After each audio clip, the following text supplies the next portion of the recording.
Bonjour à toutes et à tous. Merci d'être là avec nous cet avant-midi. Je m'appelle Stéphanie. Je serai l'animatrice de ce webinaire organisé par les Fonds de recherche du Québec. Alors, au nom des FRQ et du partenaire, le ministère de l'Éducation, merci d'être là. Donc, il s'agit d'une activité de transfert de connaissances dans le cadre des actions concertées, là, dans le cadre du programme de recherche sur la persévérance et la réussite scolaire. Donc, on est dans le volet société et culture de ce programme d'action concerté-là. Nos activités de transfert de connaissances se font vraiment dans un esprit de rencontre directe entre les chercheuses, les chercheurs et les gens du public.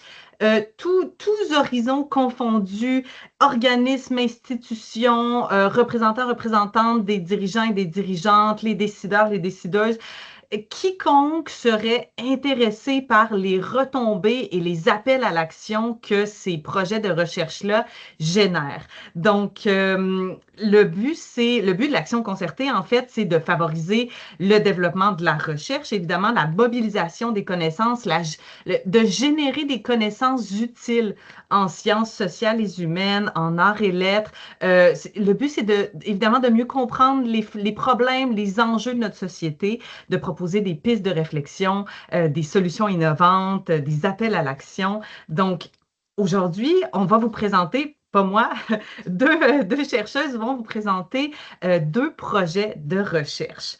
Euh, on a 30 minutes de présentation pour vous, justement, vous présenter ces projets de recherche-là.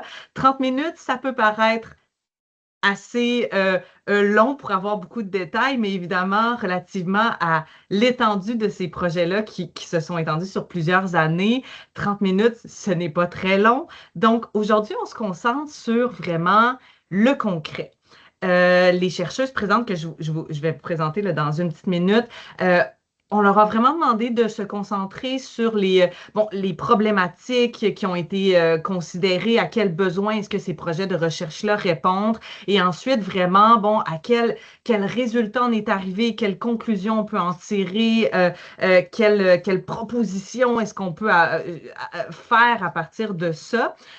Pour ce qui est des détails de méthodologie, on en aura probablement quelques-uns, mais j'en profite pour vous dire de ne pas vous inquiéter si on ne peut pas partager vraiment toute la complexité, les nuances des projets de recherche. Vous aurez accès à des liens, à des URL qui mènent vers les rapports de recherche et les résumés. Donc, ne vous inquiétez pas, vous aurez accès à tous les détails possibles par rapport à ces projets de recherche-là. On va séparer les 2 heures du webinaire à travers ces deux projets-là. On va vraiment le faire en bloc. Donc, premièrement, la professeure Carole Lévesque du réseau Dialogue à l'INRS va nous présenter le premier projet et ensuite, il y aura une période de questions de 15 minutes, vraiment reliée à ce projet-là, vos questions à vous. Ensuite, on va dédier le 45 minutes suivant au projet présenté par la professeure Julie Roberge du département de français et littérature au Cégep André Laurando. 15 minutes de questions et ensuite on va conclure. Les périodes de questions seront modérées par Madame Caroline Bégin du ministère de l'Éducation. Madame Caroline qui est là avec nous, merci d'être là. Donc, au fur et à mesure des présentations, les questions qui vous viennent en tête, vous pourrez les écrire avec la fonction Q et R. Donc, juste pour noter la différence entre le clavardage habituel, ce clavardage-là, on l'a fermé. Vous pourrez trouver la fonction Q et R. Normalement, dans votre interface, elle est à côté du clavardage. Vous pouvez écrire vos questions au fur et à mesure des présentations. Nous, on va les voir arriver au fur et à mesure et on va les adresser, on va les lire et y répondre quand on sera rendu à la période de questions. Vous aurez remarqué que vos caméras et vos micros sont fermés. C'est normal, donc c'est pour une meilleure gestion du groupe assez gros qu'on est tous et toutes ensemble. Donc, nous, on s'occupe de lire vos questions à nos chercheuses et elles pourront y répondre. Voilà, évidemment, on veut mettre en valeur que cette place-ci, le virtuel, c'est un espace évidemment de respect, un espace sécuritaire. Donc, on vous demande là, les questions de les poser de façon respectueuse vraiment et sécuritaire. Alors voilà. Euh, j'ai- voilà, je me demandais si j'avais oublié quelque chose au cours des présentations. Justement, quand je vais vous présenter chacune des chercheuses en détail et chacun des projets, vous verrez des liens aussi apparaître dans le QR.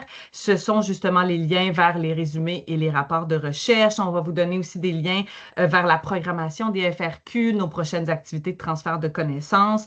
Donc, vous verrez tout ça arriver. N'oubliez pas que quand on ferme la réunion Teams à la toute fin, tout cela disparaît. Donc, si vous voulez prendre des choses en note, des URL, n'oubliez pas de les copier-coller ailleurs dans votre ordinateur. Sur ce, bon webinaire. Alors, je vais commencer avec le premier projet. Professeure Carole Lévesque, elle est professeure titulaire à l'Institut national de la recherche scientifique, l'INRS.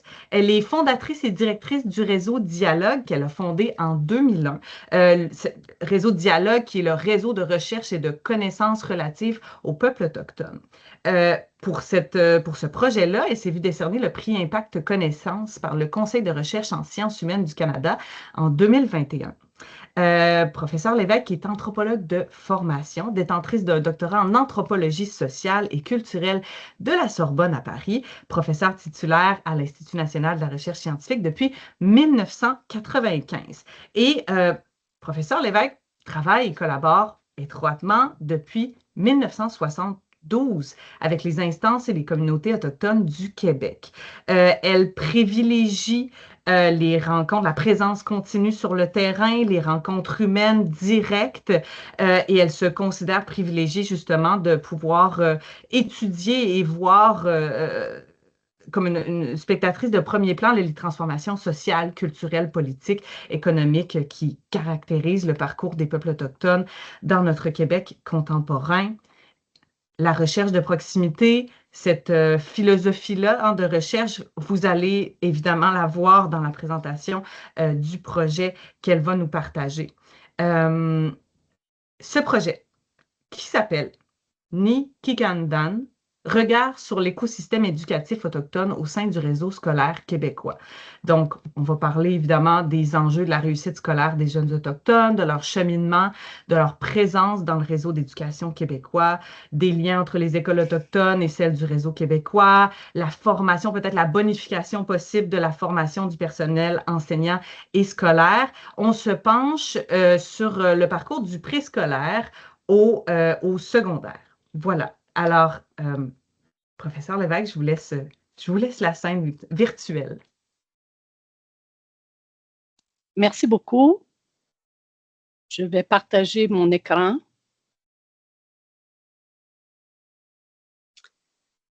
Alors, merci au Fonds de recherche du Québec de me donner l'occasion de présenter les résultats de nos travaux, quelques-uns des résultats. Ce projet qui a débuté en 2020 avec évidemment une interruption non prévue à cause de la pandémie, mais qui s'est poursuivie finalement jusqu'à la fin de 2025.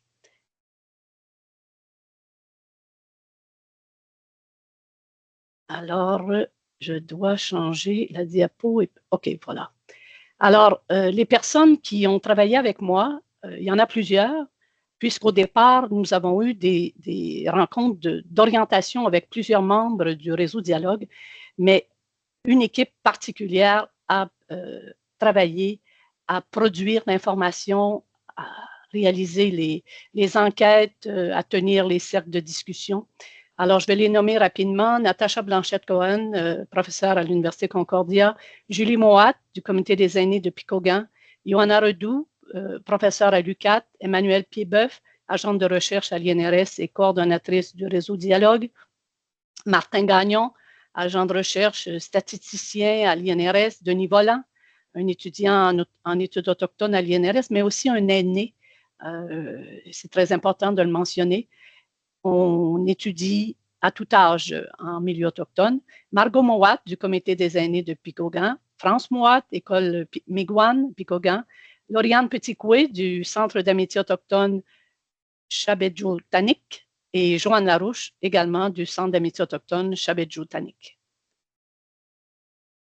Alors, l'objectif central de cette action concertée, était de donner à tout le personnel du réseau scolaire québécois les outils nécessaires afin de soutenir adéquatement la réussite de l'ensemble des élèves autochtones. Ça s'inscrit dans un des thèmes du programme de persévérance et de réussite scolaire du ministère, du Fonds de recherche, qui vise à mieux outiller les enseignants face aux réalités, aux enjeux que pose la réussite scolaire des élèves en général, mais nous, évidemment, on s'est concentré sur la situation des élèves autochtones. L'originalité de notre projet a été de recourir aux récits, aux savoirs et aux pratiques autochtones, pratiques pédagogiques, pratiques éducatives, dans la compréhension de ces réalités éducatives contemporaines. Nous avions des objectifs spécifiques, celui notamment de réaliser des études de cas, d'établir un profil des élèves autochtones sur divers plans, d'identifier les collaborations existantes entre écoles québécoises et écoles autochtones, circonscrire plus spécifiquement les besoins du personnel enseignant et du personnel professionnel et documenter également les attentes, les aspirations des porteurs, porteuses, détenteurs, détentrices de savoir autochtone face à l'école et au cheminement scolaire des jeunes et aussi, dans une vision plus large, des jeunes générations. Sur le plan méthodologique, Madame Jolicoeur en a fait mention rapidement. Nous nous positionnons face à la décolonisation. Cela implique une stature particulière sur le plan de la co-construction des connaissances et le croisement des savoirs scientifiques, des savoirs autochtones dans notre quête d'avancement des connaissances. Nous avons travaillé avec des données documentaires, bien sûr, des données statistiques, des données qualitatives, des données expérientielles et narratives, et nous avons réalisé 2 études de cas étendus. Au départ, la question de la présence des jeunes élèves autochtones dans le réseau québécois, il faut constater qu'elle a été très peu étudiée. Ce qui a été étudié au Québec, c'est plutôt la situation scolaire, le cheminement des élèves, les enjeux à l'intérieur des communautés autochtones territoriales, ce qu'on appelait autrefois les réserves. Alors, il faut bien distinguer, quand on parle de communautés, dans notre propos, dans nos textes, que l'on parle des communautés autochtones territoriales. Alors, quelques résultats que nous avons regroupés en 6 points pour se conformer aux demandes du Fonds.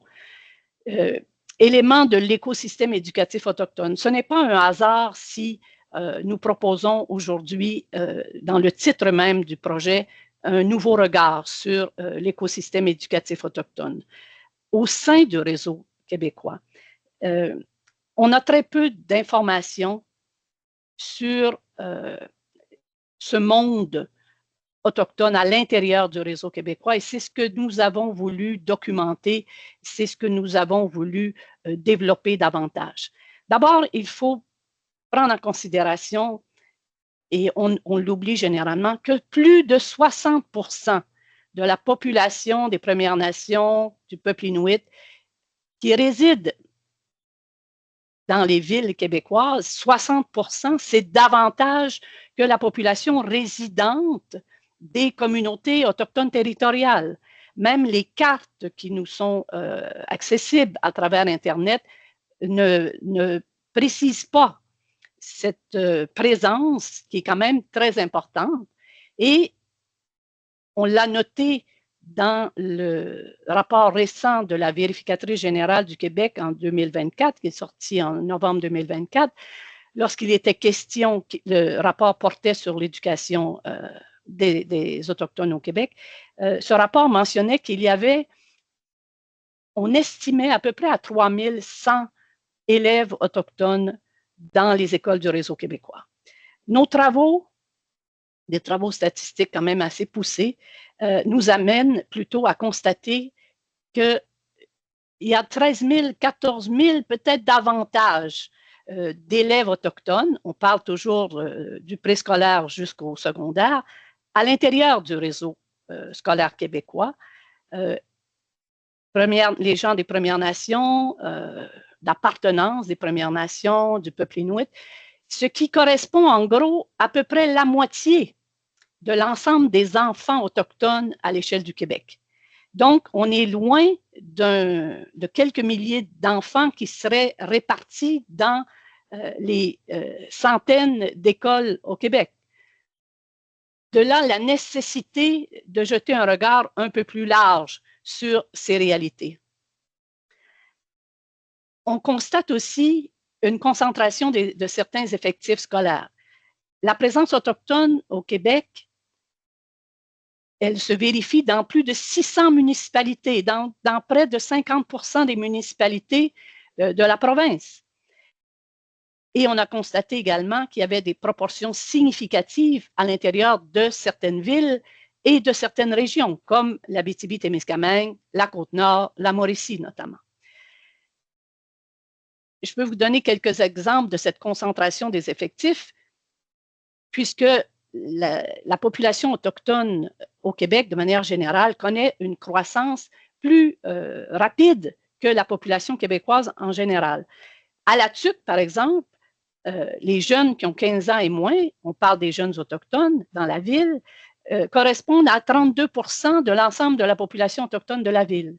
Lorsque l'on parle des jeunes non autochtones, on parle d'un groupe d'environ 14%. Donc, c'est 2 fois plus que les jeunes québécois qui fréquentent les mêmes écoles.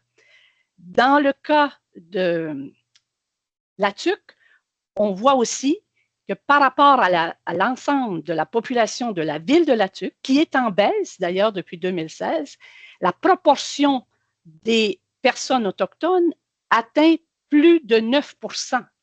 9%, c'est une proportion extrêmement élevée. D'ailleurs, c'est la proportion la plus élevée de la province. Ce qui veut dire que la commission scolaire, excusez-moi, je suis de la vieille école, le centre de service scolaire de l'énergie accueille un grand nombre de jeunes autochtones. Et on estime, encore là, suite à nos travaux, que d'ici quelques années, ce sera près du tiers des enfants des écoles de la TUC qui seront autochtones. À partir de ce moment-là, on ne peut plus passer sous silence cette condition socio-éducative, mais on ne peut plus non plus se satisfaire de réponses rapides et à la pièce. On observe aussi au Québec une mobilité et une diversité scolaire importante. D'abord, il y a 6 communautés territoriales autochtones au Québec qui n'ont pas d'école. Les enfants vont nécessairement dans le réseau québécois. D'autres communautés n'ont pas d'école secondaire. Les enfants passent de la communauté à l'école secondaire de la ville à proximité. Donc, il y a une combinaison de formules de mobilité entre les communautés territoriales et les villes. Alors, quelques-uns, donc, des éléments de cet écosystème que l'on passe généralement sous silence. Il faut aussi constater qu'en milieu urbain, il y a des instances autochtones qui ne sont pas celles que l'on connaît, qui sont davantage présentes souvent dans les médias. Par exemple, les centres d'amitié autochtones au Québec, qui sont regroupés à l'intérieur d'une instance fédératrice qui s'appelle le regroupement des centres d'amitié autochtones, s'impliquent dans le domaine de l'éducation auprès de certaines écoles, en partenariat avec certaines écoles, depuis très longtemps. Et on ne le sait pas en général. Et les centres d'amitié autochtones, ce n'est pas nouveau. Le regroupement des centres d'amitié souligne cette année son 50e anniversaire. Et il y a plusieurs centres qui existent depuis cette époque.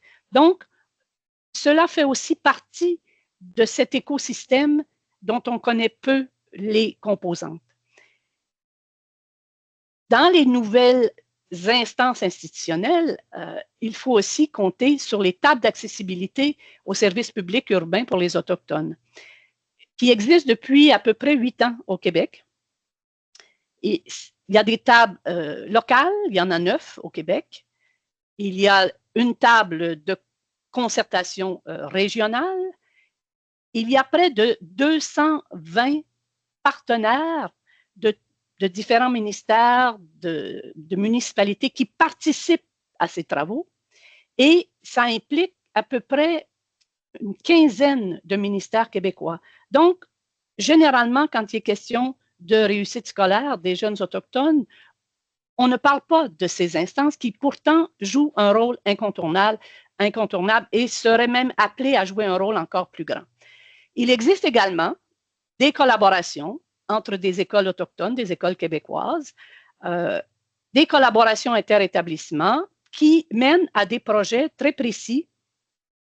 Par exemple, dans les écoles primaires, des projets de livres communs traduits en français et en langue autochtone, des projets de soutien pour les élèves des écoles secondaires qui se retrouvent dans les écoles du réseau québécois, bien sûr. Donc, on ne connaît pas en général et on fait peu mention dans la littérature de ce type de phénomène.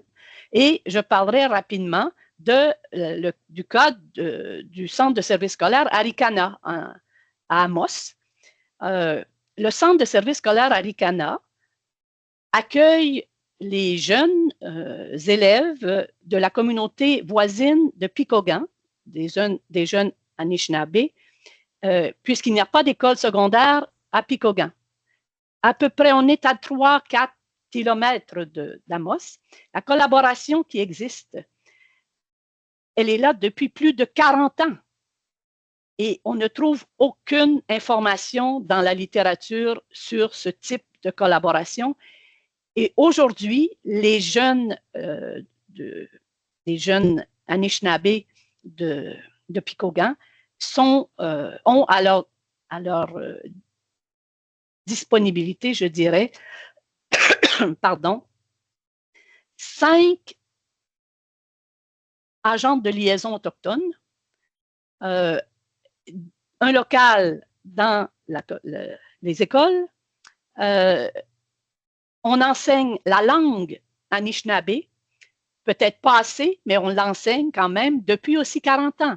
Donc, en s'intéressant à l'écosystème éducatif autochtone, au-delà des élèves eux-mêmes, au-delà des enseignants, ben, il faut voir toutes ces dimensions qui vont nous amener à comprendre davantage quels sont les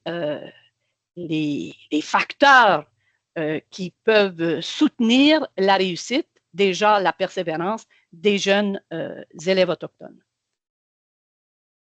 Dans les enjeux plus précis au niveau de la formation du personnel, s'instruire pour transformer, il y a beaucoup, et les personnes qui sont en ligne le savent probablement, des formations qui ont été offertes en milieu scolaire québécois depuis quelques années, des formations de sensibilisation aux réalités autochtones. C'est beaucoup, des milliers de personnes ont suivi ces formations, mais on s'entend, nous l'avons constaté directement dans nos travaux, mais également le peu de littérature qui concerne la situation des élèves autochtones à l'intérieur du réseau québécois le constate également. C'est des formations tout à fait insuffisantes pour qu'une transformation puisse justement intervenir. Il n'y a aucun lien avec les pratiques d'enseignement et les approches pédagogiques. Ça amène de la part des enseignants une préparation que eux et elles constatent même totalement inadéquate face aux défis et au poids de l'histoire coloniale, par exemple. On constate également un soutien suffisant de la part de l'établissement, des établissements. En même temps, un manque d'information sur les cas de collaboration existantes, sur quelques initiatives qui peuvent être inspirantes. Donc, l'objectif proposé par les personnes que nous avons rencontrées, on dirait à peu près une cinquantaine de personnes,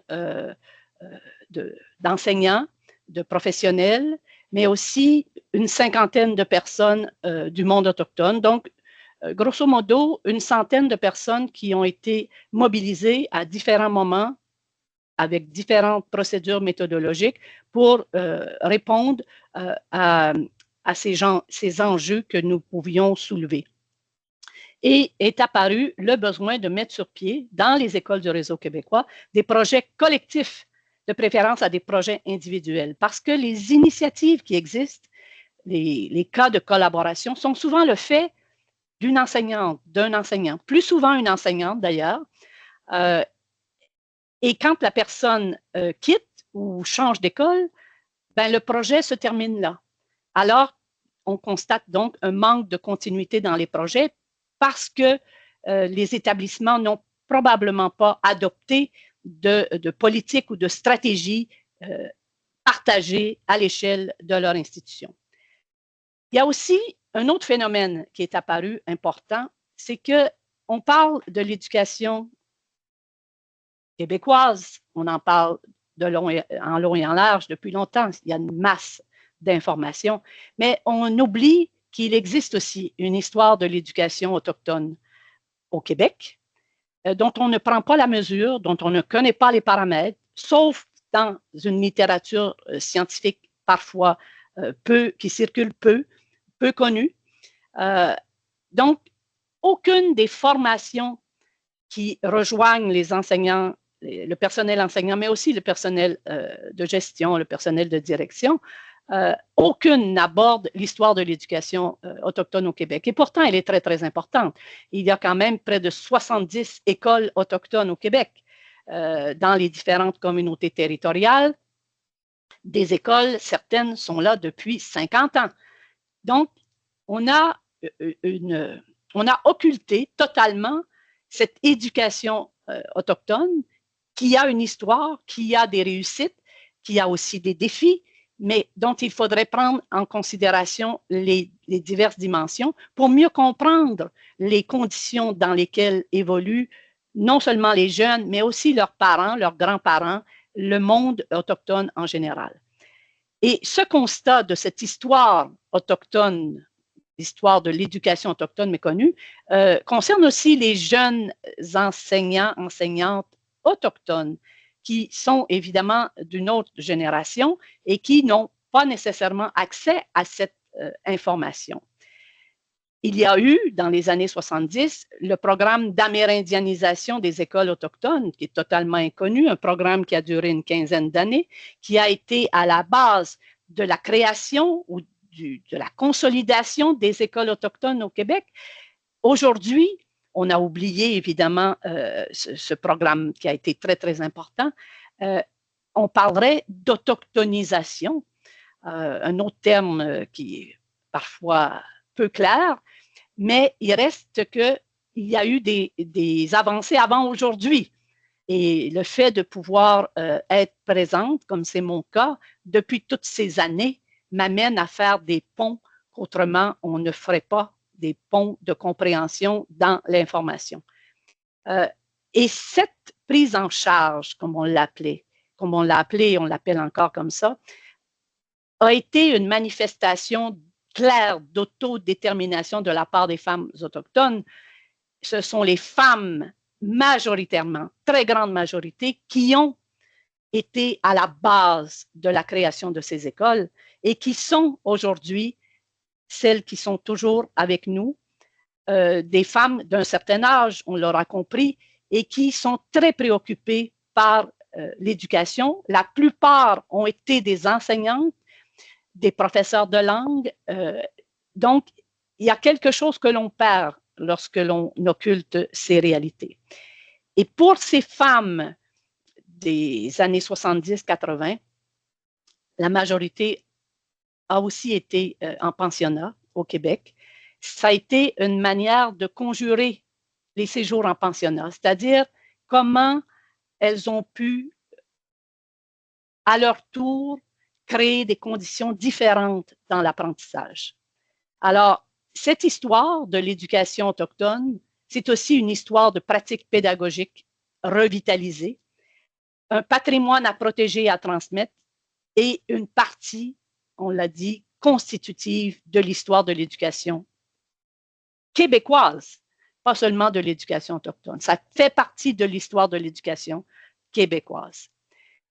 Les enjeux relatifs à l'enseignement des langues autochtones, je vais essayer d'accélérer un peu, c'est toujours difficile d'accélérer quand il y a tant de choses à dire. Parlons simplement de la présence de quelques langues, l'Atikamekw Nehero-Wizio, Atikamekw Nehero-Mowin, la langue Atikamekw, Anishinaape-Mowin, la langue Mowin, vous aurez compris dans ce cas-là, l'Inuemun et le Nilweun.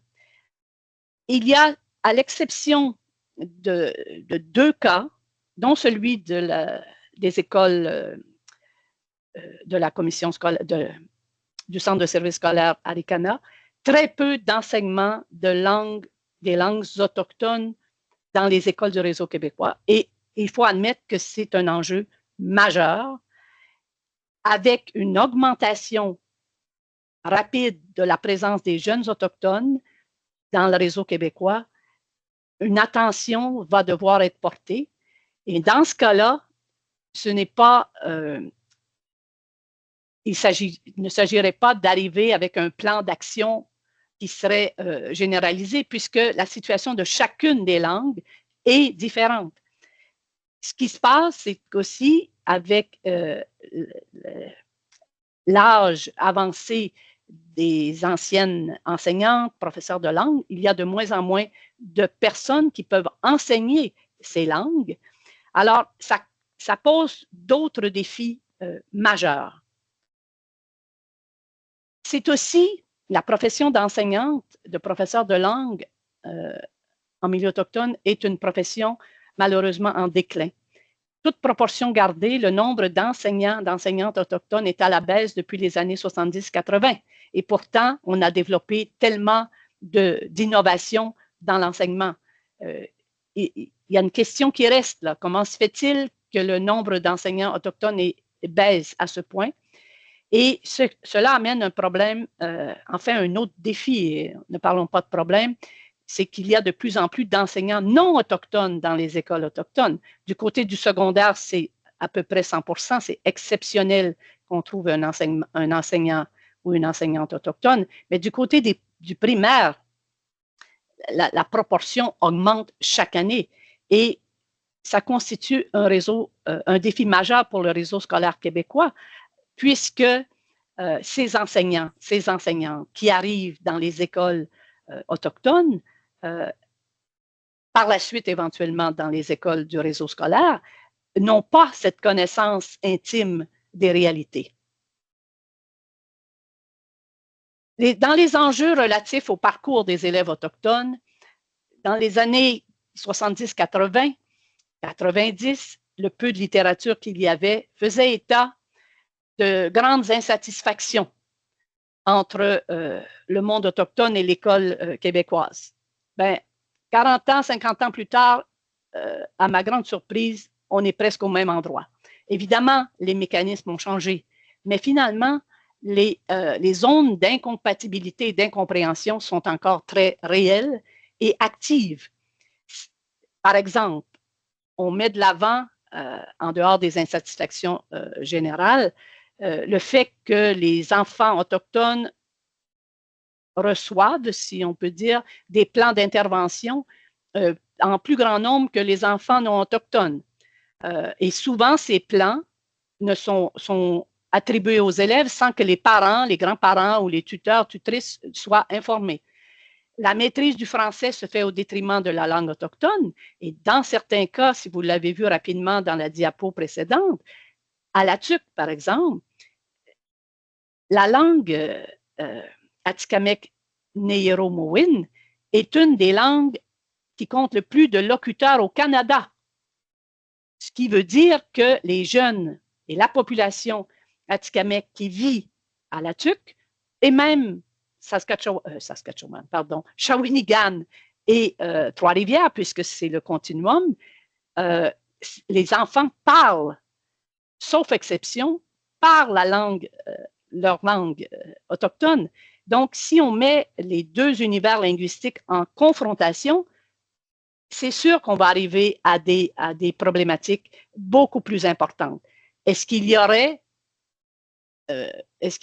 un chemin pour que la maîtrise du français ne se fasse pas au détriment de la poursuite de la langue ou des langues autochtones lorsque c'est le cas? Il y a encore des classes d'adaptation qui sont toujours là dans certaines écoles. Et c'était là il y a 40 ans, il y a 50 ans. Selon les enseignants, l'école n'arrive pas à rejoindre les parents, mais par quel mécanisme? Ça, on ne le dit pas vraiment. On cherche à les rejoindre, mais comment? Le manque d'assiduité au secondaire conduit des jeunes à l'abandon, au décrochage. Si vous avez des difficultés, vous ne vous sentez pas très à l'aise depuis le primaire, ce n'est pas surprenant qu'on arrive au secondaire avec peu d'intérêt. Et toujours cette fameuse question, beaucoup de parents, de grands-parents, d'ailleurs beaucoup de grands-parents qui assurent la responsabilité légale de leurs petits-enfants. Donc, on ne peut pas juste parler de parents comme on l'entend dans la société québécoise. La crainte, si quelque chose ne va pas, que les enfants fassent l'objet d'un signalement. Donc, autant de zones d'incompatibilité, d'incompréhension qui existent depuis longtemps et qui semblent se répéter de décennie en décennie. Il y a un lien de confiance, donc, à développer. Il y a eu quelques efforts qui ont été documentés dans la littérature, notamment en ce qui concerne certaines écoles, au Saguenay, par exemple, sur la Côte-Nord, qui accueillent des élèves autochtones. Mais ce sont des efforts à la pièce qui ont donné des résultats souvent de manière ponctuelle. Ça ne s'est pas inscrit dans quelque chose de durable. La confiance demeure fragile, fluctuante, et en fait, les gens parlent beaucoup moins de confiance que de méfiance. Donc, il faudrait ajuster aussi le vocabulaire. Et ce qui amène à ce constat assez généralisé de la part des parents, de la part de certains jeunes, de la part des instances autochtones concernées, de la part des écoles, c'est que les enfants autochtones se retrouvent placés en situation d'échec dès leur arrivée dans une école du réseau. Alors, quelles sont les retombées potentielles de nos travaux? Évidemment, cette présentation, c'est très court, c'est très condensé, mais en documentant cet écosystème éducatif autochtone à l'intérieur du réseau, c'est la première fois qu'on parle d'un écosystème réel et non pas d'un nombre d'effectifs dans telle région, etc. Il y a vraiment là un écosystème qui agit comme un écosystème aussi. Ce n'est pas juste une question d'effectifs, ce n'est pas juste une question d'enseignants, ce n'est pas juste une question qu'il faut mieux outiller les enseignants. Il faut encore que les conditions soient rassemblées pour permettre la prise en compte des mécanismes de fonctionnement de cet écosystème.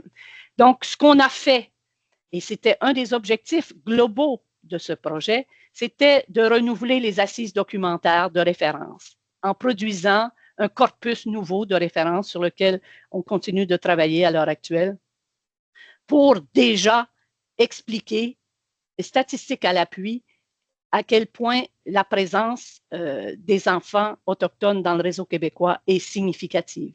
C'est un phénomène de grande portée qui interpelle le réseau dans sa globalité. La présence des élèves dans le réseau québécois n'est pas accidentelle, n'est pas passagère, elle est permanente et elle risque de croître davantage dans les prochaines années avec des situations comme celle mentionnée tout à l'heure pour la TUC. Les écoles qui accueillent 30% d'enfants autochtones ne peuvent plus ignorer les ne peuvent plus ignorer cette présence, ne peuvent plus ignorer ce poids aussi démographique. Un état de fait avec lequel le réseau doit composer et l'importance de comprendre les enjeux réels. Ce que ça nous a amené à faire aussi, et l'autre objectif global était celui de revoir les paramètres de la formation du personnel scolaire. On est après travailler avec nos collègues autochtones, les membres de l'équipe, à un nouveau module de formation. L'objectif est de transmettre de nouveaux contenus afin d'optimiser les apprentissages. Les apprentissages des jeunes à la lumière des travaux, des modalités pédagogiques, les types d'enseignement que les enseignants, les enseignantes et tout le personnel de soutien peut apporter aux élèves. L'important aussi d'inscrire ces réalités dans une lecture ancrée de l'histoire récente de l'éducation autochtone, qui, je le répète, est aussi partie prenante de l'éducation québécoise. Et cet objectif de favoriser une appropriation collective des enseignements, des savoirs, des connaissances, de préférence à une acquisition individuelle qui finalement reste très ponctuelle et sectorielle. Il faut également mieux caractériser les milieux scolaires. L'idée de l'universalité qui existe à l'intérieur du ministère de l'Éducation, ou je dirais de manière générale à l'intérieur des gouvernements, doit être repensée. Il faut que les différents centres de services scolaires aient à leur disposition, les écoles évidemment, de ces différents centres, aient à leur disposition des portraits locaux et régionaux, parce que la situation des élèves autochtones dans les écoles du Centre de services scolaires de Montréal, ou même celui de Québec, n'a rien à voir avec la situation dans certaines régions. Je les ai nommées, les 3 régions majeures qui pourraient servir accueillir des projets pilotes en plus grand nombre, la Côte-Nord, l'Abitibi-Témiscamingue,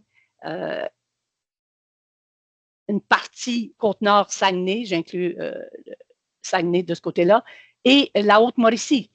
Il y a là des histoires que l'on ne connaît pas, des histoires avec de grands H sur la présence, sur l'occupation, sur le déploiement de cultures, de mondes autochtones qu'on ignore.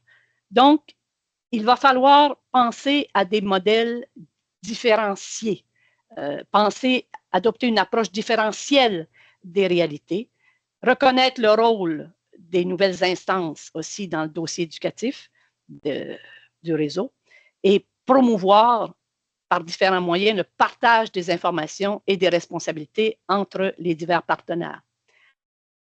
Il faut aussi se doter de mécanismes pour pérenniser, si je peux utiliser ce terme, des pratiques inspirantes, parce qu'il y en a, mais elles sont méconnues, elles restent très concentrées à l'intérieur de certaines écoles, même rarement même à l'échelle du centre de service scolaire. Cette situation engendre d'autres difficultés, puisque quand vient le temps de tirer des enseignements et de les partager, on n'a pas l'information qu'il faut. Et comment favoriser une mutualisation des apprentissages de la part du personnel enseignant si cette information-là n'existe pas? Les initiatives prometteuses sont souvent cantonnées dans le parascolaire et il faut trouver une manière de mettre en valeur dans les centres de services scolaires ses propres contributions. Au niveau de l'avancement des connaissances,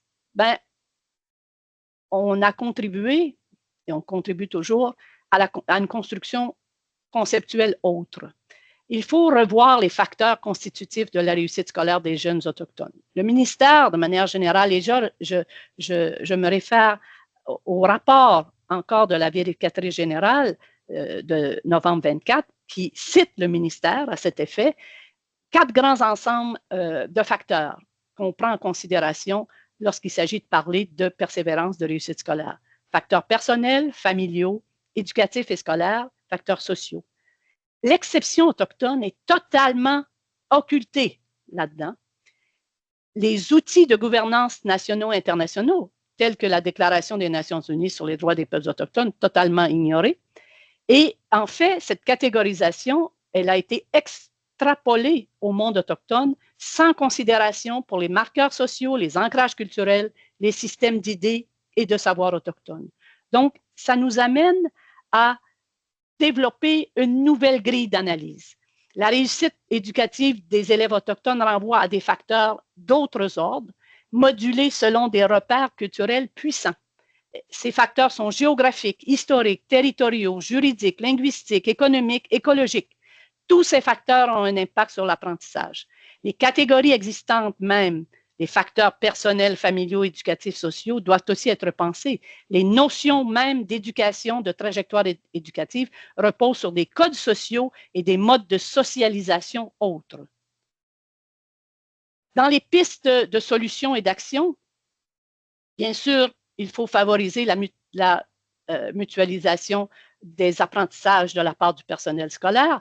Les formations, on le répète, sont parcellaires, lacunaires, elles ne répondent pas aux attentes, elles ne favorisent aucunement l'avènement d'un projet éducatif autochtone partagé.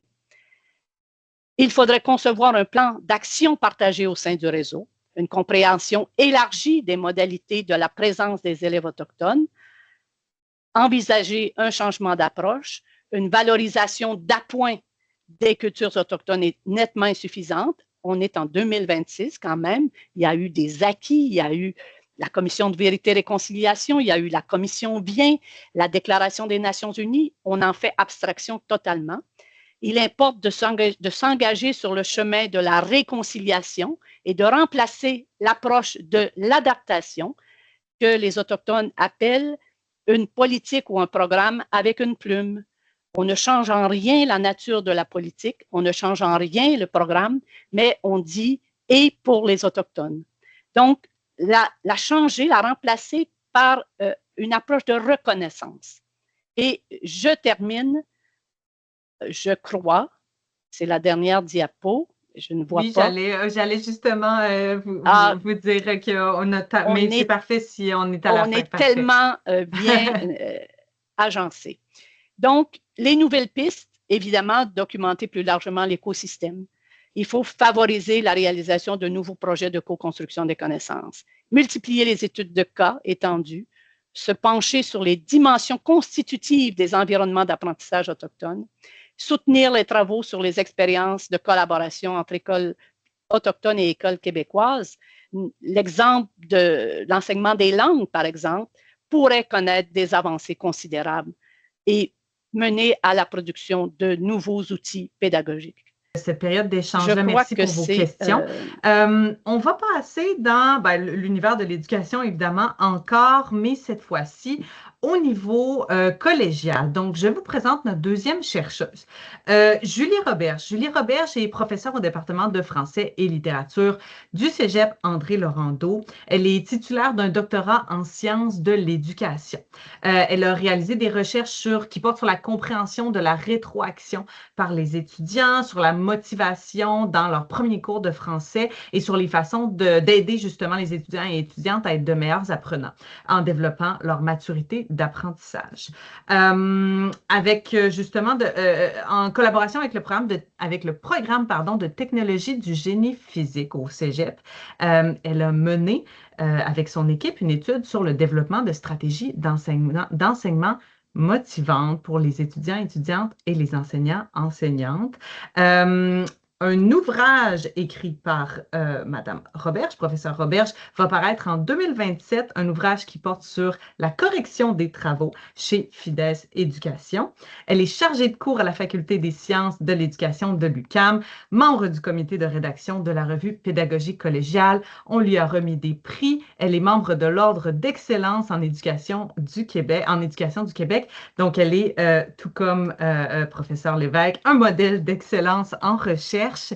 Elle nous présente aujourd'hui le projet qui est intitulé Expérimentation pédagogique sur l'utilisation d'un problème épineux en situation authentique dans des formations pratiques des programmes techniques au collégial. Donc, moi, quand j'ai lu pour la première fois ce titre-là, je me disais, je vais le prendre petit bout par petit bout et ça a beaucoup de sens quand on déballe tout cela. Donc, vous vous êtes penché sur l'utilisation de ce qu'on appelle un problème épineux, qui est un problème plus grande nature pour lequel il n'existe pas une seule solution simple. Ici, vous avez choisi les changements climatiques dans une situation authentique, donc une situation qui s'appuie sur des objets de recherche réels. Et vous avez pris ça comme contexte pour étudier, développer des stratégies d'apprentissage et d'enseignement qui auraient pour but de favoriser la persévérance et la réussite. Et vous avez fait cela dans le cadre d'un programme technique au collégial. Dans ce cas-ci, c'était technologie du génie physique, mais ça s'applique, évidemment, c'est transférable dans d'autres programmes techniques. Ce programme-là a la particularité d'avoir une moyenne de 20 étudiants et étudiantes avec un faible taux de diplomation, d'où, j'imagine, professeur Roberge, l'intérêt de se pencher sur ce programme-là particulier. Donc, sur ce, je vous laisse nous donner tous les autres détails intéressants. Je vous laisse le micro et la scène virtuelle. Ben, merci beaucoup. Bien contente d'être là ce matin pour vous parler d'une recherche qui a duré les presque 4 dernières années, justement qui s'inscrit dans les actions concertées, la recherche-action sur la persévérance scolaire et la réussite scolaire. Ce que vous constatez à ce que Mme Jolicoeur a dit, je suis enseignante de professeur de français et de littérature et j'ai travaillé avec des enseignants de génie physique. Alors, vous ne me demandez pas, dans vos questions, en fait, vous ne posez pas de questions sur le génie physique. Je ne comprends rien. Je suis capable de dire prototypage, c'est à peu près tout. Mais je ne suis pas ici pour vous parler de génie physique, je suis ici pour vous parler de didactique, en fait, de stratégie d'enseignement. Parce que ce qu'on se rendait compte, évidemment, c'était qu'il y a une proportion importante d'étudiants qui abandonnent les études en génie physique et on voulait augmenter, évidemment, leur motivation, leur engagement dans leur cours, mais aussi, je vais dire, la motivation des enseignants à aussi partager leurs connaissances et tout ça. Donc, voilà, ça s'en vient. Alors, donc, oui, c'est un titre qui peut faire peur un peu, mais bon, vous allez voir, je vais le décortiquer comme je vais décortiquer les objectifs. Alors, je suis donc la chercheuse principale parce qu'on est venu me chercher, en fait, j'ai travaillé avec David Beaulieu, qui est le co-chercheur, qui est le chercheur du milieu, qui lui est prof, je vais dire TGP là, pour technologie de génie physique, ça va aller plus vite. Donc, David et moi, on a travaillé en fait sur 2 projets concomitants pour justement travailler d'un côté la motivation des étudiants et de l'autre côté la motivation des enseignants. C'est un résumé très, très, très succinct. Dans le cadre du FRQSC, donc, on a travaillé avec 3 autres enseignants de génie physique, Jude Levasseur, Richard Millette et Yannick Hénoman, et le Bureau de la recherche et de l'innovation, le BRI, du Cégep André-Laurando. Alors, ce que je vais vous présenter ce matin, donc, c'est le contexte de la recherche. Mme Jolicoeur en a glissé quelques mots. Les objectifs qu'on poursuivait, les résultats qu'on a eus et les retombées possibles des pistes d'action et les pistes de réflexion. Voilà. Alors, donc, le contexte de la recherche, je vous explique un peu technologie du génie physique. Il y a une lignée dans le programme qui s'appelle la lignée prototypage. Je vous l'ai dit que c'est le mot que je suis capable de dire. Alors, que font les étudiants? Les diplômés de génie physique sont des diplômés qui sont des spécialistes de la mesure. Donc, doivent travailler sur des capteurs, de la programmation, toutes sortes d'appareils de mesure. Notre contexte aussi, j'ai dit notre, je ne fais pas partie de génie physique, mais le contexte quand même, il fallait partir d'un programme existant qui est soumis à des plans cadres qui ont été nouvellement révisés, bien que le programme de génie physique comme celui d'informatique, par exemple, ben, les plans cadres qui viennent du ministère n'arrivent pas à suivre le développement technologique. Alors souvent, les enseignants sont obligés de dépasser un peu les plans cadres ou en tout cas, à tout le moins, les devis ministériels. Et il fallait aussi que les cours soient autonomes dans leurs objectifs, c'est-à-dire qu'on ne pouvait pas dire on va changer un cours et ça va avoir une incidence sur le cours suivant. Bien, il fallait que le cours soit autonome et que ça continue. Il va quand même y avoir un lien, mais le prof qui suit dans le cours suivant n'est pas obligé de faire les changements que le prof du premier cours a fait. Donc, les cours demeurer autonomes. Il faut trouver le moyen, donc, que ça soit motivant à la fois pour les étudiants et pour les profs. Dans notre contexte de recherche, je le disais tout à l'heure, on avait 2 recherches en parallèle. Une recherche financée par le PAREA, Programme d'aide à la recherche sur l'enseignement et l'apprentissage au niveau collégial. Et celui-là, on s'intéressait donc au volet étudiant. C'est-à-dire, notre objectif de recherche, c'est de documenter l'utilisation d'un problème épineux en situation authentique. Alors, vous voyez les mêmes termes, afin de comprendre son impact sur la motivation des étudiants et l'engagement, c'est-à-dire des étudiants en TGP. Alors, le problème épineux, au début, quand on a fait nos premières demandes de subvention à ce sujet-là, on appelait ça un wicked problem parce que le terme n'existait un peu qu'en anglais. Et à un moment donné, le ministère est arrivé avec le mot problème épineux, puis on a dit ah, c'est exactement ça. Donc, notre contexte, on est en génie physique, on développe des spécialistes de la mesure chez nos étudiants. Et après ça, on a la première recherche qui est la recherche PAREA qui veut s'intéresser donc aux étudiants. Ça nous mène conséquemment à la deuxième recherche, celle qui est financée par le FRQSC, qui est du côté des enseignants. C'est-à-dire, il fallait faire quoi? Alors, identifier les conditions à mettre en place et les pratiques à privilégier pour l'utilisation des problèmes épineux en situation authentique. J'y arrive, là, ça s'en vient. Afin qu'il y ait des retombées sur la persévérance et la réussite des étudiants dans le cadre de formation pratique, des formations techniques au collégial. Et vous allez voir que quand même, c'est tout à fait possible que ça soit, en fait, qu'on ne soit pas seulement dans les programmes techniques. Je vais vous donner quelques exemples. Dans nos sous-objectifs, ces 3 sous-objectifs-là, je vais y arriver, vont faire en sorte d'organiser la petite présentation que je vous fais ce matin. C'est-à-dire analyser la situation d'enseignement-apprentissage en TGP. Alors, pour arriver à ce sous-objectif-là, ça a été rencontre du comité de pilotage, rencontre d'un groupe de travail. Il fallait faire le portrait du département. Alors, des rencontres avec la coordination du département, avec des anciens, en fait, des enseignants plus vieux, j'ai envie de dire, avec plus d'expérience, et des entretiens semi-dirigés. Pour l'atteinte de l'objectif 2, qui était de co-construire et expérimenter une séquence d'enseignement-apprentissage, je reviens toujours avec les mêmes choses, en situation authentique à partir des changements climatiques. Là, encore une fois, on était dans l'expérimentation, la co-construction, le comité de pilotage, un groupe de travail. C'est ce qui nous a permis, donc, d'atteindre le sous-objectif 2. Et le troisième, ça a été de documenter les conditions de réussite, les pratiques d'encadrement, les modalités organisationnelles à privilégier, toujours donc dans le contexte de la séquence, la construction de la séquence d'enseignement-apprentissage du problème épineux des changements climatiques en situation authentique. On dit que j'ai tellement l'impression de me répéter. Mais je me répète aussi, puis c'est correct.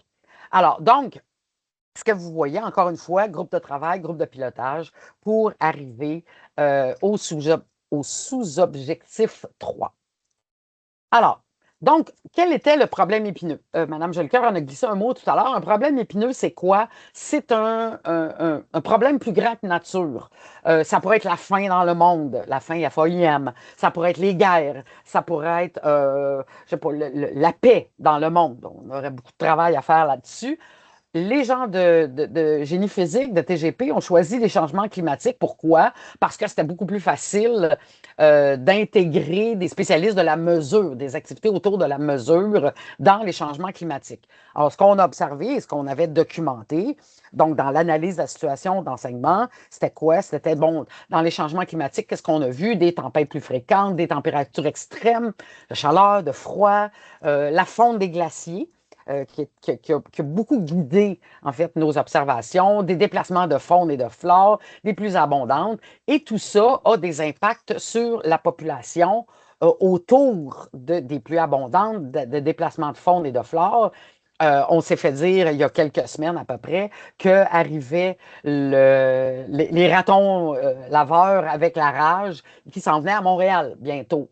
Donc, on voit qu'il y a un déplacement de faune. Alors, les changements climatiques, c'est un problème épineux parce que c'est extrêmement, j'allais dire, vague et complexe. Est-ce que parce que je fais mon compost, je peux me dédouaner de prendre l'avion, par exemple?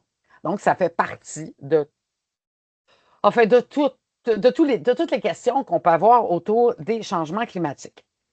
Alors, nous, en parlant des changements climatiques, on est allé vers la construction avec les étudiants et donc avec les profs et étudiants dans le cadre des cours de TGP. Je vais l'appeler la station météo. C'est le terme qu'on a utilisé pendant 4 ans. Mais c'est un terme qui est enfin, ce que les étudiants ont construit avec l'aide des enseignants est beaucoup plus vaste que ça.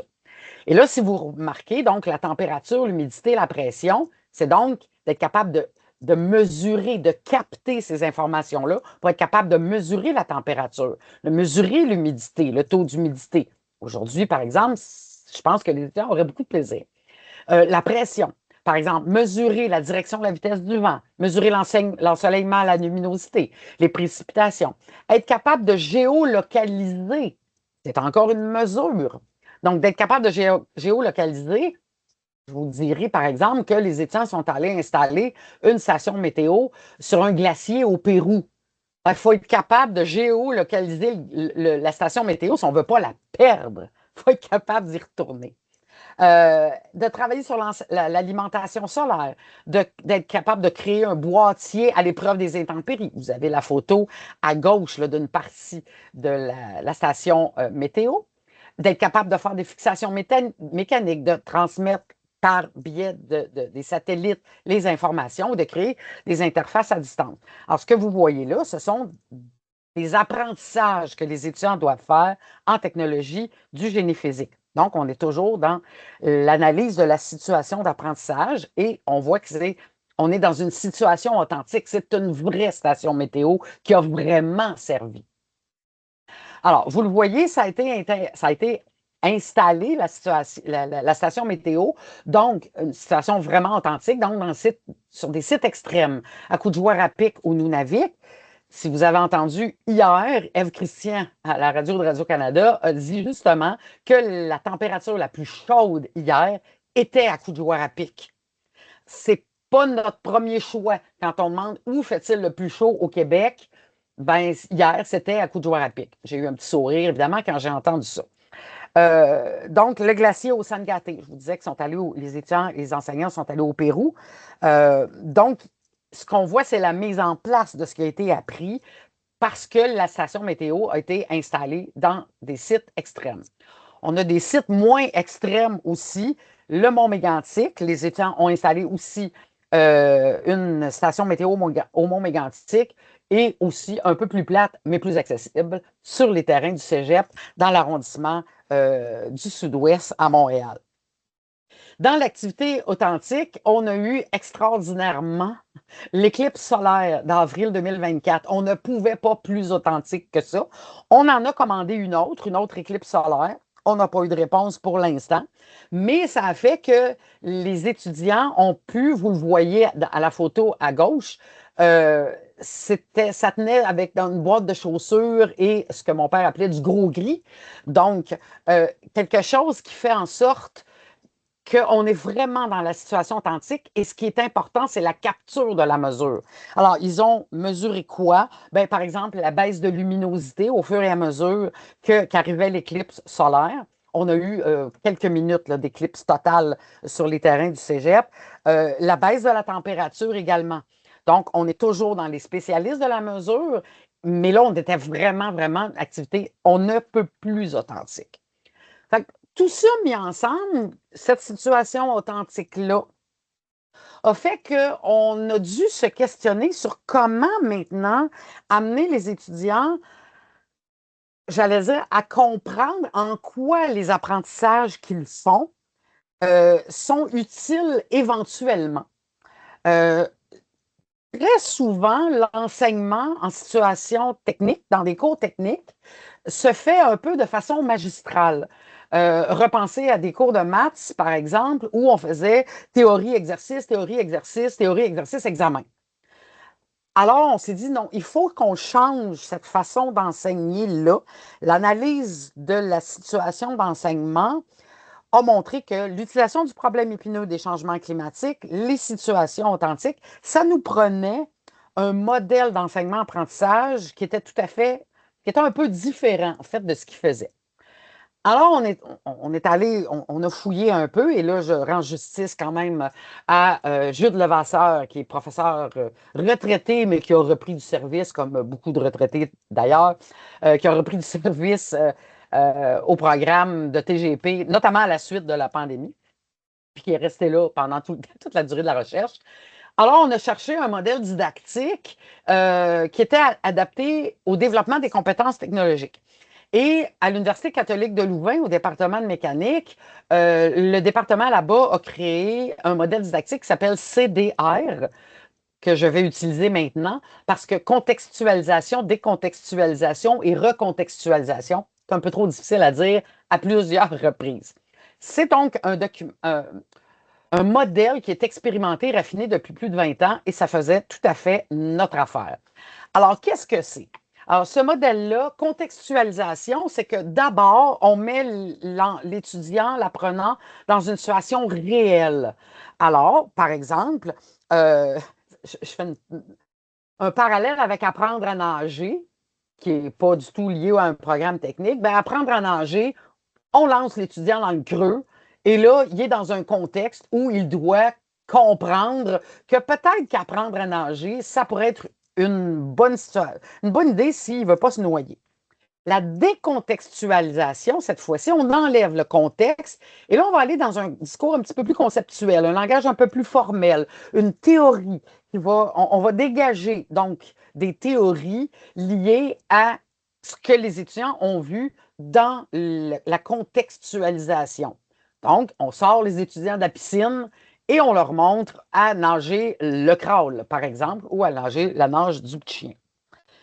On replace les étudiants on les recontextualise, donc on replace les étudiants dans une autre situation dans laquelle ils vont montrer qu'ils ont développé des acquis à la fois théoriques dans la décontextualisation et ils comprennent dans quel contexte ils vont pouvoir transférer ces acquis-là. Donc, dans quel contexte il est utile de savoir nager, par exemple. Et donc, ce modèle-là, CDR, c'est d'abord donc de mettre les étudiants en contexte, d'aller ressortir la théorie qui en ressort et de replacer les étudiants dans un autre contexte. Et là, dans la recontextualisation, les étudiants se rendent compte qu'ils ont développé des connaissances par eux-mêmes dans la décontextualisation. On ne leur a pas d'abord montré ce que c'était, on les a d'abord placés dans une situation où c'était utile de savoir quelque chose. Quel est ce quelque chose? C'était aux étudiants et aux enseignants d'y travailler ensemble. Comment ça se place, le CDR, l'implantation du CDR dans certains cours? En fait, c'est là où je disais tout à l'heure, il fallait que les cours soient autonomes entre eux. Alors, il y a différentes possibilités parce que c'est ça qu'on avait besoin pour que, selon les profs, selon les cours, ce soit faisable. La première image que vous avez en haut, la séquence CDR sur les thèmes d'un cours, par exemple, l'exemple que je vais vous donner tout à l'heure, bien, il y a un premier thème, on fait la contextualisation, la décontextualisation, la recontextualisation. On change de sujet, on fait un autre terme, on va faire encore la boucle CDR, on change de terme, on fait encore la boucle CDR. Et ça peut être ça comme ça, 8, 10, 12 fois dans un cours, selon la quantité de thèmes couverts par le cours, mais ça peut être juste 3 et ça sera peut-être suffisant. La deuxième image, c'est la séquence CDR associée à l'épreuve terminale du cours. Alors, on voit qu'on a des contextualisations et des décontextualisations, mais qu'au final, la recontextualisation, c'est l'épreuve terminale.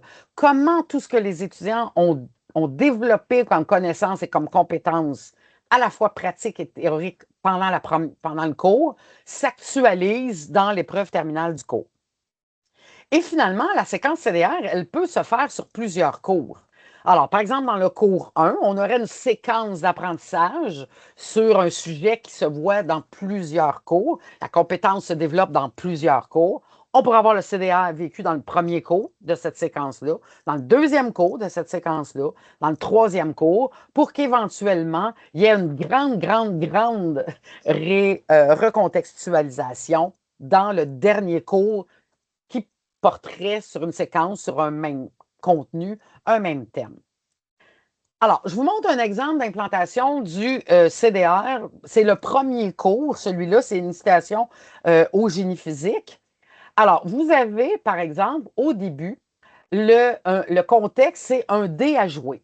Alors, l'enseignant, Jude Levasseur, a donc montré un dé à jouer électronique aux étudiants. Alors, fait jouer le dé, fait rouler le dé. Qu'est-ce qu'on voit? Qu'est-ce qui est possible? Qu'est-ce qu'on a besoin de savoir électroniquement parlant, génie physique parlant, pour être capable de faire fonctionner ce dé électronique-là? Alors, la décontextualisation, vous voyez, c'est les composantes de la soudure, l'oxydation, la toxicité, qui sont des choses que les étudiants doivent déduire du contexte du dé à jouer. Vous avez la même chose avec le SOS en morse, avec des DEL, des diodes électroluminescentes, donc des petites lumières. Alors, comment on fait pour faire fonctionner, lancer un SOS? J'espère que les étudiants n'auront pas besoin, mais lancer un SOS. Donc, la décontextualisation, on a besoin de quoi? D'une sortie numérique, la structure, programmation, de la fonction, donc dans le projet SOS. La contextualisation, une calculatrice élémentaire. Alors, quelle est la décontextualisation? Quelle est la théorie nécessaire pour une calculatrice élémentaire? Un protocole de communication, les traitements des caractères qui s'affichent. Le chronomètre sportif, la contextualisation, c'est le chronomètre. Qu'est-ce qu'on a besoin? Bien, des tâches périodiques, le bouton on et off, une librairie qui va garder en souvenir, j'allais dire, qu'on a couru tant de tours ou qu'on a nagé tant de longueurs de piscine, par exemple. Et le contexte du dernier, donc, c'est accès à un site web. Alors, qu'est-ce qu'on a besoin? Bien, quelles sont les caractéristiques du Wi-Fi, bon, et tout ça. Et là, fait que là, si vous voyez, les étudiants dans ce cours-là ont fait beaucoup de contextualisation. Ils ont ensuite trouvé le moyen de décontextualiser, c'est-à-dire comment on apprend tout ce qui est vis-à-vis la colonne D, pour éventuellement arriver à la toute fin du cours à un projet synthèse qui était donc la recontextualisation de tout ce qui avait été appris. Et donc, c'était la mise en place d'une carte électronique pour mesurer l'environnement, donc spécialiste de la mesure, je vous le rappelle, et d'être capable de transmettre ces informations-là sur un site infonuagique. Les étudiants ne le savaient pas encore, mais tout ce qu'ils avaient appris dans ce cours-là était pour être utile à la construction, j'ai envie de dire, de la station météo. Alors, donc, ça, c'est notre réflexion dans les constructions de cours. Et on est arrivé, donc, le deuxième objectif, qui était la co-construction, c'était la mise en place du CDR, donc dans quelques cours, et la construction d'un guide de développement. Voilà, le guide de développement en question, donc, pour que ça soit utile pour tous, que ça soit possible d'instaurer le CDR dans différents cours et dans différents programmes. Et donc, ce guide-là, bon, on l'a présenté dans différents colloques, notamment, on l'a présenté aussi au Cégep même, et il s'est construit au fur et à mesure de l'expérimentation. Donc, ça a été la co-construction d'une séquence. C'était notre deuxième objectif, la co-construction d'une séquence d'enseignement-apprentissage pour que ça soit utile pour tous, parce qu'il fallait que ce guide-là soit accessible à la fois pour d'autres cours de TGP. Tu sais, un prof qui se dit, ben moi, je voudrais monter une activité en CDR, comment je m'y prends? Et à la fois dans d'autres programmes, parce que le modèle, il est transférable dans d'autres programmes. Oui, dans d'autres programmes, par exemple, en informatique, mais ça pourrait être aussi, je pense, en histoire. on parlait de programme technique, mais le CDR, il est possible de l'utiliser dans toutes sortes d'autres cours. Alors, pensons par exemple, je vais vous donner un exemple en histoire. Bien, on montre des vêtements d'époque, des meubles d'époque, une maison d'époque, de la nourriture d'époque. Et je peux même faire un lien avec la présentation précédente. Ben, tout sera des vêtements autochtones, des meubles autochtones, des maisons, de la nourriture autochtone. Et là, on demande aux étudiants de dégager la théorie qu'ils voient. Qu'est-ce qu'on voit dans les vêtements? Qu'est-ce qu'on voit dans les habitations?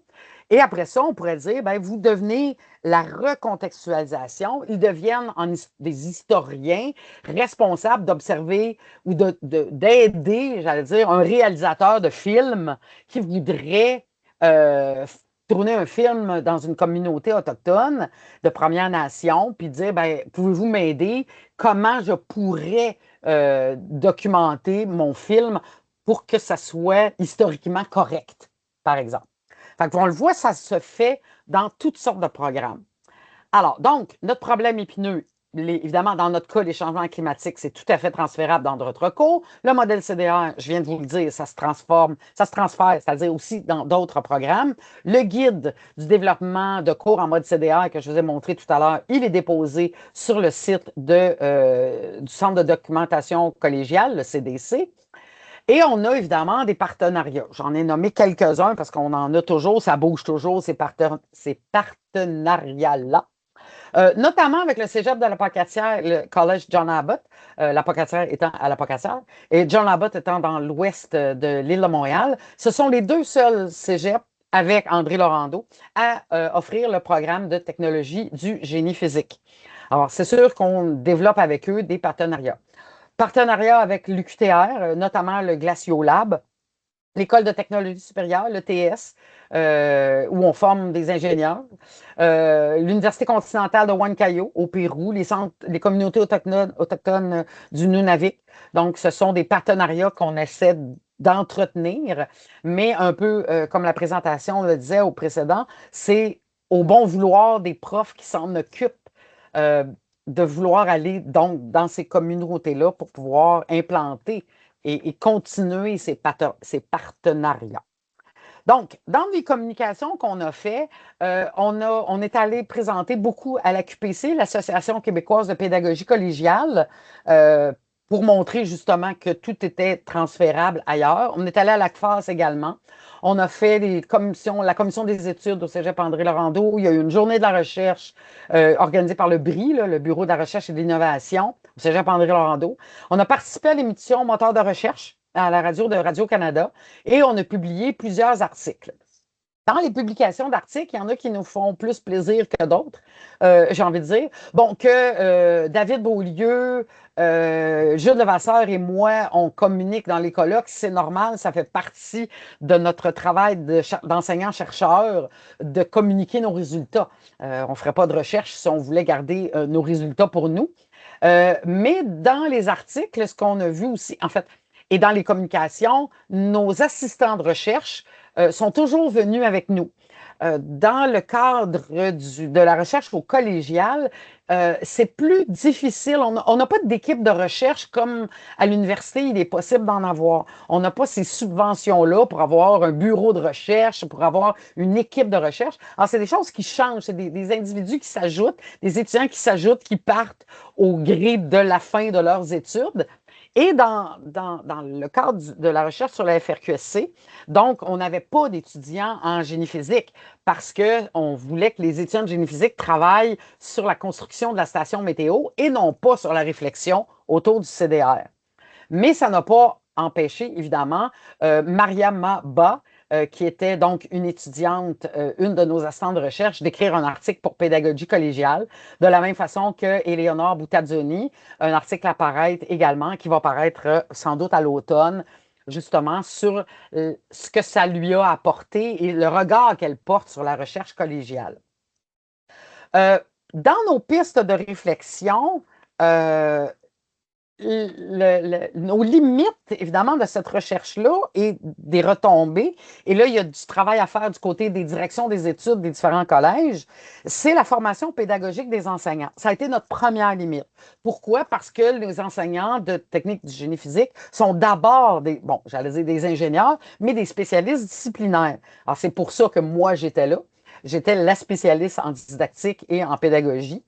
Donc, les enseignants étaient toujours plus intéressés, je peux les comprendre, mais bon, quand même, à parler de technologie, de stations météo, plutôt que de parler de pédagogie didactique. Ensuite, on avait un budget limité, évidemment. On ne peut pas arriver et dire, parce que nos budgets viennent beaucoup du ministère de l'Enseignement supérieur, et donc, budget limité, en disant, on voudrait construire une station météo. Ouais, mais ça nous prend du matériel. Alors, il faut aller chercher des subventions de ce côté-là, ce que David était plutôt bon pour faire. Mais un budget limité aussi pour sortir. On parlait de situations authentiques. Ça nous prend un budget pour sortir, ne serait-ce qu'aller au Mont-Mégantic. Ça demande de l'argent. Dans nos limites, la libération des enseignants pour mener à bien différents projets, parce que c'est difficile de mener différents projets quand en plus on enseigne à temps complet. Et tous les séjours et tout le bon vouloir de l'implantation du CDR, c'est les enseignants volontaires. Alors, si le cours X se donne par un enseignant volontaire à l'automne 2024, ça ne veut pas dire qu'à l'automne 2025, ça va être encore cet enseignant-là qui va donner ce cours-là. Il y a de bonnes chances, mais ça demeure que si on change d'enseignant, ça ne veut pas dire que l'enseignant va être encore volontaire. Alors, donc, on le voit dans les ouvertures, qu'est-ce qu'il y a? C'était pour TGP, mais c'est possible, je vous l'ai expliqué, pour d'autres disciplines, d'autres programmes. Les ouvertures, c'est que c'est une implantation à dimension variable, avec ce que je vous disais qu'on peut faire du CDR avec un thème à l'intérieur d'un cours, à l'intérieur d'une session complète ou à l'intérieur d'un programme. Et c'est ça qui est une force, en fait, probablement, du CDR, c'est qu'il est, justement, implantation à dimension variable. Tout ça, ça nous a permis, donc, d'atteindre les objectifs dont je vous ai parlé au début. C'est-à-dire qu'on a documenté, on a fait un portrait, donc, de TGP, et une fois le portrait de TGP fait, on a pu co-construire cette séquence d'enseignement-apprentissage-là grâce aux enseignants et à l'équipe de recherche qui nous a permis de voir que le CDR était vraiment une excellente façon de motiver les étudiants, de les engager dans leurs études et donc de motiver aussi les profs et de les engager dans leur enseignement. Alors, voilà, c'est ce que j'avais à dire pour l'instant. Merci énormément à tout le monde. Merci à nos chercheurs et à nos chercheuses et à leur équipe. Voilà. Alors, à mon tour, je vais juste finaliser la rencontre en vous remerciant le fond, Stéphanie, Audrey, en remerciant bien sûr les chercheuses, Carole Lévesque, Julie Roberge. On était quand même près de 100 personnes qui se sont inscrites, donc ça témoigne un réel intérêt envers la recherche en éducation. Puis, à mon tour, je vais faire un petit peu de publicité pour ce qui est. Audrey va vous mettre dans le QR notre infolettre, notre adresse pour s'inscrire à notre infolettre au ministère de l'Éducation qui s'intitule Infotransfert. Je vous encourage à vous y inscrire parce qu'on est en train de préparer dès le mois de septembre, de nouvelles activités de transfert. Fait que là, la saison avec le ministère de l'Éducation, les activités de transfert se terminent aujourd'hui. On va vous laisser aller, gens du réseau, à vos tâches, vos nombreuses tâches avant les vacances scolaires. Et on vous revient là avec des invitations pour que dès septembre se réalisent de nouvelles activités de transfert. Donc, je vous remercie beaucoup. Puis, bonnes vacances, justement. Bonnes vacances scolaires, vous le méritez bien.